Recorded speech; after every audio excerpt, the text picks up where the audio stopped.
Copy my speech therapy kit. We're talking all about the spring unit, and I might throw in a little bit about the gardening unit as well. For reference, hi, I'm Sarah. I'm a school-based speech language pathologist. Right now I'm working in preschool, so you're gonna see some themes align with the preschool creative curriculum.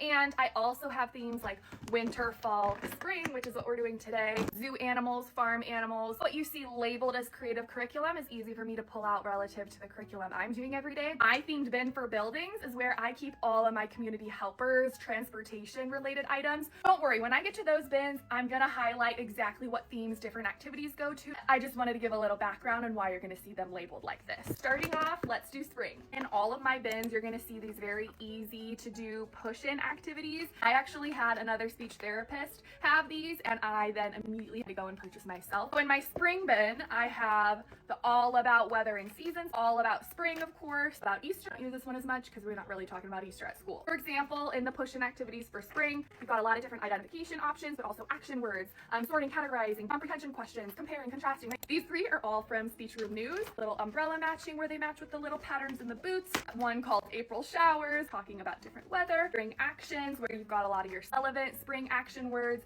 matching those picture scenes. You could also work on pronouns with this. Next three manipulative books are all about weather, and these are actually freebies. These are by Itty Bitty Speech. Dressing for the Weather, where you've got different choices.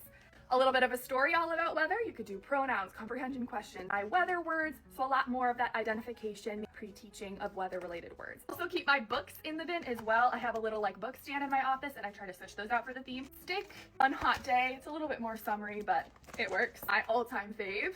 Up and down, actually super great for prepositions, but this is a super awesome picture scene. And that's all for spring. Thought let's also go into the gardening stuff too. I also like to keep some toys that are going to be relevant to whatever theme we're doing. So this is where I have my flower extension activity, all about garden push-in one, and all about bugs that have what grows in a garden, what doesn't grow in a garden. And I have different food items, so then we can just put those out on the table and sort those. I've got little puzzle pieces, and you've got different gardening tools, and then they need to match it to their function. A lot of these I saw another speech therapist had, and so I had to purchase Bumblebee, What Do You See? Adapted by Shining Stars Special Ed. Spring related, bugs and animals in the grass. This is by Speech Room News again.